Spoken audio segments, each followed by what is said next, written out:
వాస్తవమే, ఆ సంగతి అంతేయని నేనెరుగుదును. నరుడు దేవుని దృష్టికి ఎట్లు నిర్దోషియగును. ఆ మహావివేకి, అధిక బలసంపన్నుడు, ఆయనతో పోరాడ తెగించి హాని నొందనివాడెవడు? వాటికి తెలియకుండా పర్వతములను తీసివేయువాడు ఆయనే. ఉగ్రత కలిగి వాటిని బోర్లదోయువాడు ఆయనే. భూమిని దాని స్థలములో నుండి కదిలించువాడు ఆయనే. దాని స్తంభములు అదరజేయువాడు ఆయనే. ఉదయింపవద్దని ఆయన సూర్యునికి ఆజ్ఞాపింపగా అతడు ఉదయింపడు. ఆయన నక్షత్రములను మరుగుపరచును. ఆయన ఒక్కడే ఆకాశ మండలమును విశాలపరచువాడు. సముద్ర తరంగముల మీద ఆయన నడుచుచున్నాడు. ఆయన స్వాతి, మృగశీర్షము, కృత్తిక అను వాటిని దక్షిణ నక్షత్ర రాసులను చేసినవాడు. ఎవడునూ తెలుసుకొనలేని మహత్తైన కార్యములను, లెక్కలేనన్ని అద్భుత క్రియలను ఆయన చేయుచున్నాడు. ఇదిగో, ఆయన నా సమీపమున గడచిపోవుచున్నాడు గాని నేనాయనను కనుగొనలేను. నా చేరువను పోవుచున్నాడు గాని ఆయన నాకు కనబడడు. ఆయన పట్టుకొని పోగా ఆయనను అడ్డగింపగలవాడెవడు? నీవేమి చేయుచున్నావని ఆయనను అడుగతగిన వాడెవడు? దేవుని కోపము చల్లారదు. రాహాబు సహాయులు ఆయనకు లోబడుదురు. కావున ఆయనకు ప్రత్యుత్తరమిచ్చుటకు నేనెంతటి వాడను? ఆయనతో వాదించుచు సరి అయిన మాటలు పలుకుటకు నేనేపాటి వాడను? నేను నిర్దోషినయుండినను ఆయనకు ప్రత్యుత్తరము చెప్పజాలను.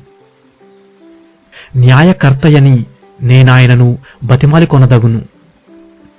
నేను మొర్రపెట్టినప్పుడు ఆయన నాకుత్తరమిచ్చినను, ఆయన నా మాట ఆలకించినని నేను నమ్మజాలను. ఆయన ఆలకింపక పెనుగాలి చేత నన్ను నలుగగొట్టుచున్నాడు. నిర్నిమిత్తముగా నా గాయములను విస్తరింపజేయుచున్నాడు. ఆయన నన్ను ఊపిరి తీయనీయడు. చేదైన వాటిని నాకు తినిపించును. బలవంతుల శక్తిని గూర్చి వాదము కలుగగా నేనేయున్నానని ఆయన యనును. న్యాయ విధిని గూర్చి వాదము కలుగగా ప్రతివాదిగా నుండ తెగించువాడెవడని ఆయన యనును. నా వ్యాజ్యము న్యాయమైనను నా మాటలు నా మీద నేరము మోపును. నేను యథార్థవంతుడనైనను దోషి అని ఆయన నన్ను నిరూపించును. నేను యథార్థవంతుడనైనను నా యందు నాకిష్టము లేదు. నేను నా ప్రాణము తృణీకరించుచున్నాను. ఏమి చేసినను ఒక్కటే. కావున యథార్థవంతులనేమి దుష్టులనేమి భేదము లేకుండా ఆయన అందరినీ నశింపజేయుచున్నాడని నేను వాదించుచున్నాను. సమూల ధ్వంసము ఆకస్మికముగా కలిగి నాశనము చేయగా నిర్దోషుల ఆపదను చూచి ఆయన హాస్యము చేయును. భూమి దుష్టుల చేతికి అప్పగింపబడియున్నది. వారి న్యాయాధిపతులు మంచి చెడ్డలు గుర్తింపలేకుండా ఆయన చెయ్యును. ఆయనగాక ఇవి అన్నియు జరిగించువాడు మరి ఎవడు? పరుగు మీద పోవువాని కంటే నా దినములు త్వరగా గతించుచున్నవి. క్షేమము లేకయే అవి గతించిపోవుచున్నవి.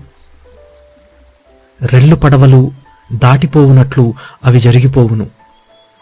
ఎరమీదికి విసురున దిగు పక్షిరాజు వలె అవి త్వరపడిపోవును. నా శ్రమను మరిచిపోయేదననియు దుఃఖముకుడునయుండుట మాని సంతోషముగా నుండేదననియు నేను అనుకొంటినా నా సమస్త బాధలకు భయపడి వణకుచున్నాను. నీవు నన్ను నిర్దోషినిగా ఎంచవను సంగతి నేను నిశ్చయముగా ఎరిగి ఉన్నాను. నన్ను దోషినిగా ఎంచవలసి వచ్చెను గదా, కాబట్టి నాకు ఈ వ్యర్థ ప్రయాసమేలా? నేను హిమముతో నన్ను కడుగుకొనినను, సబ్బుతో నా చేతులు కడుగుకొనినను నీవు నన్ను గోతిలో ముంచెదవు. అప్పుడు నేను నా స్వంత వస్త్రములకై అసహ్యుడనగుదును. ఆయన నావలే నరుడు కాడు. నేను ఆయనతో వ్యాజ్యమాడజాలను. మేము కలిసి న్యాయ విమర్శకు పోలేము. మా ఇద్దరి మీద చెయ్య ఉంచదగిన మధ్యవర్తి మాకు లేడు. ఆయన తన దండమును నా మీద నుండి తీసివేయవలెను. నేను భ్రమసిపోకుండా ఆయన తన భయంకర మహత్యమును నాకు కనపరచకుండవలెను. అప్పుడు ఆయనకు భయపడక నేను మాటలాడదను.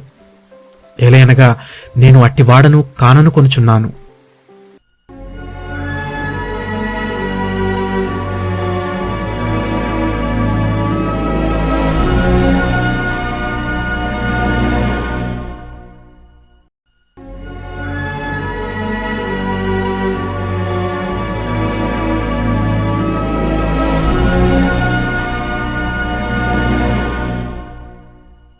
నా బ్రతుకునందు నాకు విసుగు పుట్టినది. నేను అడ్డు లేకుండా అంగలార్చెదను. నా మనోవ్యాకులము కొలది నేను పలికెదను.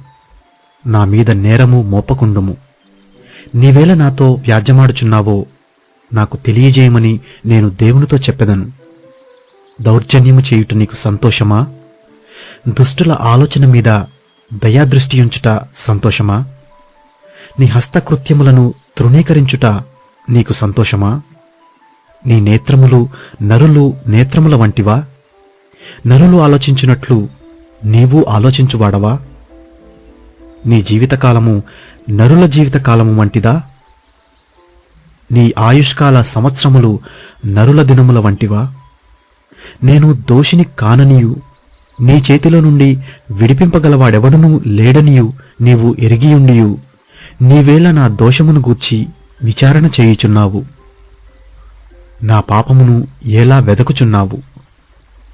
నీ హస్తములు నాకు అవయవ నిర్మాణము చేసి నన్ను రూపించియున్నను నీవు నన్ను మృంగివేయుచున్నావు. జిగటమన్నుగానున్న నన్ను నీవు నిర్మించితివి. ఆ సంగతి జ్ఞాపకము చేసుకొనుము. నీవు నన్ను మరలా మన్నుగా చేయుదువా? ఒకడు పాలు పోసినట్లు నీవు నన్ను పోసితివి గదా. జున్నుగడ్డ ఒకడు పేరబెట్టునట్లు నీవు నన్ను పేరబెట్టితివి గదా. చర్మముతోనూ మాంసముతోనూ నీవు నన్ను కప్పితివి. ఎముకలతోనూ నరములతోనూ నన్ను సంధించితివి. జీవముననుగ్రహించి నా ఎడల కృప చూపితివి. నీ సంరక్షణ చేత నా ఆత్మను కాపాడితివి. అయినను నా లోపములను గూర్చి నీవు నీ హృదయములో ఆలోచించితివి. ఈ అభిప్రాయము నీకుండెనని నేనెరుగుదును. నేను పాపము చేసిన ఎడల నీవు దాని కనిపెట్టుదువు. నా దోషమునకు పరిహారము చేయకుందువు. నేను దోషకృత్యములు చేసిన ఎడల నాకు బాధ కలుగును. నేను నిర్దోషినయుండినను అతిశయపడను. అవమానముతో నిండుకొని నాకు కలిగిన బాధను తలంచుకొనుచుండెదను. నేను సంతోషించిన ఎడల ఎడతెగక నీ ఆశ్చర్యమైన బలమును నీవు నా మీద చూపుదువు. సింహము వేటాడునట్లు నీవు నన్ను వేటాడుచుందువు. ఎడతెగక నా మీదికి క్రొత్త సాక్షులను పిలిచెదవు. ఎడతెగక నా మీద నీ ఉగ్రతను పెంచెదవు. ఎడతెగక సమూహము వెనుక సమూహమును నా మీదికి రాజేసెదవు. గర్భములో నుండి నీవు నన్నేలా వెలికి రప్పించితివి. అప్పుడే ఎవరునూ నన్ను చూడకుండా నా ప్రాణము విడిచియుండిన ఎడల మేలు. అప్పుడు నేను లేనట్లే యుండియుందును. గర్భములో నుండి సమాధికి కొనిపోబడియుందును. నా దినములు కొంచెమే గదా. తిరిగి వెలుపలికి రాజాలని దేశమునకు, అంధకారము మరణాంధకారము గల దేశమునకు, కటిక చీకటి అయి గాఢాంధకరమయమైన దేశమునకు, భ్రమ పుట్టించు మరణాంధకార దేశమునకు, వెలుగే చీకటిగా గల దేశమునకు నేను వెళ్ళకముందు కొంతసేపు నేను తెప్పరిల్లునట్లు నన్ను విడిచి నా జోలికి రాకుండుము.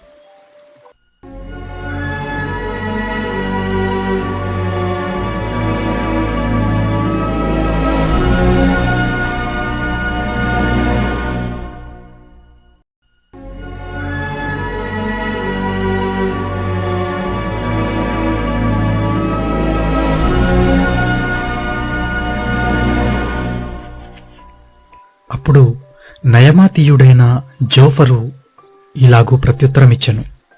ప్రవాహముగా బయలువెళ్ళు మాటలకు ప్రత్యుత్తరము చెప్పవలను గదా. వదరుబోతు వ్యాజ్యము న్యాయమని ఎంచదగునా? నీ ప్రగల్భములను విని మనుష్యులు మౌనముగా నుండవలనా? ఎవడునూ నిన్ను అపహసింపకుండనే నీవు హాస్యము చేయుదువా? నా ఉపదేశము నిర్దోషమనియు, దేవా, నీ దృష్టికి నేను పవిత్రుడననియు నీవనుచున్నావే. దేవుడు నీతో మాట్లాడిన మేలు, ఆయనే నీతో వాదించిన మేలు, ఆయనే జ్ఞాన రహస్యములు నీకు తెలియజేసిన మేలు. అప్పుడు జ్ఞానము నీ యోచనకు మించినదని నీవు తెలుసుకొందువు. నీ దోషములో అధిక భాగము దేవుడు మరచిపోయి ఉన్నాడని తెలుసుకొనుము. దేవుని గాఢాంశములను నీవు తెలుసుకొనగలవా? సర్వశక్తుడగు దేవుని గూర్చి నీకు పరిపూర్ణ జ్ఞానము కలుగునా? అది ఆకాశ వీధి అంత ఉన్నతమైనది. నీవేమి చేయుదువు? పాతాళము కంటే లోతుగానున్నది. నీవేమి ఎరుగుదువు? దాని పరిమాణము భూమి కంటే అధికమైనది. దాని వెడల్పు సముద్రము కంటే అధికమైనది. ఆయన సంచారము చేయుచు ఒకని చెరలో వేసి వ్యాజ్యమాడా పిలిచినప్పుడు ఆయన నడ్డగింపగలవాడెవడు? పనికి మాలిన వారెవరో ఆయనే ఎరుగును గదా. పరిశీలన చేయకయే పాపము ఎక్కడ జరుగుచున్నదో ఆయనే తెలుసుకొనును గదా. అయితే అడవి గాడిద పిల్ల నరుడై పుట్టిన నాటిని గాని బుద్ధిహీనుడు వివేకి కాడు. నీవు నీ మనస్సును తిన్నగా నిలిపిన ఎడల, నీ చేతులు ఆయన వైపు చాపిన ఎడల, పాపము నీ చేతిలో నుండుట చూచి నీవు దాన్ని విడిచిన ఎడల, నీ గుడారములో నుండి దుర్మార్గతను నీవు కొట్టివేసిన ఎడల, నిశ్చయముగా నిర్దోషివై నీవు సంతోషించెదవు. నిర్భయుడవై నీవు స్థిరపడియుందువు. నిశ్చయముగా నీ దుర్దశను నీవు మరచెదవు. దాటిపోయిన పారు నీటిని జ్ఞాపకము చేసుకున్నట్లు నీవు దానిని జ్ఞాపకము చేసుకునేదవు. అప్పుడు నీ బ్రతుకు మధ్యాహ్న కాల తేజస్సు కంటే అధికముగా ప్రకాశించును. చీకటి కమ్మినను అది అరుణోదయము వలె కాంతిగా నుండును. నమ్మకమునకు ఆస్పదము కలుగును గనుక నీవు ధైర్యముగా ఉందువు. నీ ఇంటిని నీవు పరిశోధించి సురక్షితముగా పండుకొందువు. ఎవరి భయము లేకుండా నీవు పండుకొందువు. అనేకులు నీతో విన్నపములు చేసెదరు. దుష్టుల కనుచూపు క్షీణించిపోవును. వాటికి ఆశ్రయమేమీ ఉండదు.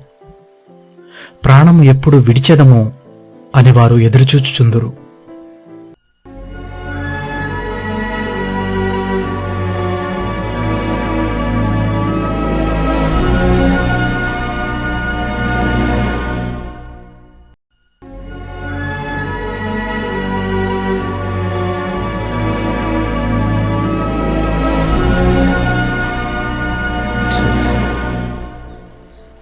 అప్పుడు యోబు ఇలాగూ ప్రత్యుత్తరమిచ్చెను. నిజముగా లోకములో మీరే జనులు, మీతోనే జ్ఞానము గతించిపోవును. అయినను మీకున్నట్టు నాకును వివేచనా శక్తి కలిగి ఉన్నది. నేను మీకంటే తక్కువ జ్ఞానము కలవాడను కాను. మీరు చెప్పిన వాటిని ఎరుగనివాడెవడు? దేవునికి మొర్రపెట్టి ప్రత్యుత్తరములు పొందినవాడనైన నేను నా స్నేహితునికి అపహాస్యాస్పదముగా నుండవలసి వచ్చెను. నీతియు యథార్థతయు గలవాడు అపహాసాస్పదముగా ఉండవలసి వచ్చెను. దుర్దశ నొందిన వానిని తిరస్కరించుట క్షేమము గలవారు యుక్తమను కొందురు. కాలుజారు వారి కొరకు తిరస్కారము కనిపెట్టుచున్నది. దోపిడిగాండ్ర కాపురములు వర్ధిల్లును. దేవునికి కోపము పుట్టించువారు నిర్భయముగా నుందురు. వారు తమ బాహుబలమే తమకు దేవుడనుకొందురు. అయినను మృగములను విచారించుము, అవి నీకు బోధించును. ఆకాశ పక్షులను విచారించుము, అవి నీకు తెలియజేయును. భూమిని గూర్చి ధ్యానించిన ఎడల అది నీకు బోధించును. సముద్రములోని చేపలను నీకు దాని వివరించును. వీటి అన్నిటిని బట్టి యోచించుకొనిన ఎడల యెహోవా హస్తము వీటిని కలుగజేసినని తెలుసుకొనలేనివాడెవడు? జీవరాశులు ప్రాణమును మనుష్యులందరి ఆత్మలను ఆయన వశముననున్నవి గదా. అంగిలి ఆహారమును రుచిచూచినట్లు అవి మాటలను పరీక్షింపదా? వృద్ధుల యొద్ద జ్ఞానమున్నది, దీర్ఘాయువు వలన వివేచన కలుగుచున్నది అని మీరు చెప్పుదురు. జ్ఞాన శౌర్యములు ఆయన యొద్ద ఉన్నవి, ఆలోచనయు వివేచనయు ఆయనకు కలవు. ఆలోచించుము, ఆయన పడగొట్టక ఎవరునూ మరలా కట్టజాలరు. ఆయన మనుష్యుని చెరలో మూసివేయగా తెరచుట ఎవరికిని సాధ్యము కాదు. ఆలోచించుము, ఆయన జలములను బిగపట్టగా అవి ఆరిపోవును, వాటిని ప్రవహింపనీయగా అవి భూమిని ముంచివేయును. బలమును జ్ఞానమును ఆయనకు స్వభావ లక్షణములు. మోసపడువారును మోసపుచ్చువారును ఆయన వశముననున్నారు. ఆలోచనకర్తలను వస్త్రహీనులనుగా చేసి ఆయన వారిని తోడుకొని పోవును. న్యాయాధిపతులను అవివేకులనుగా కనపరచును. రాజుల అధికారమును ఆయన కొట్టివేయును, వారి నడుములకు గొలుసులు కట్టును. యాజకులను వస్త్రహీనులనుగా చేసి వారిని తోడుకొని పోవును. స్థిరముగా నాటుకొనిన వారిని ఆయన పడగొట్టును. వాక్చాతుర్యము గల వారి పలుకును ఆయన నిరర్ధకము చేయును. పెద్దలను బుద్ధిలేని వారినిగా చేయును. అధిపతులను ఆయన తిరస్కారము చేయును. బలాఢ్యుల నడికట్లను విప్పును. చీకటిలోని రహస్యమును ఆయన బయలుపరచుచు మరణాంధకారమును వెలుగులోనికి రప్పించును. జనములను విస్తరింపజేయును, నిర్మూలము చేయును. సరిహద్దులను విశాలపరచును, జనములను కొనిపోవును. భూజనుల అధిపతుల వివేచనను ఆయన నిరర్ధకపరచును. త్రోవలేని మహారణ్యములో వారిని తిరుగలాడజేయును. వారు వెలుగులేక చీకటిలో తడబడుచుందురు. మత్తుగొనిన వాడు తూలునట్లు ఆయన వారిని తూలజేయును.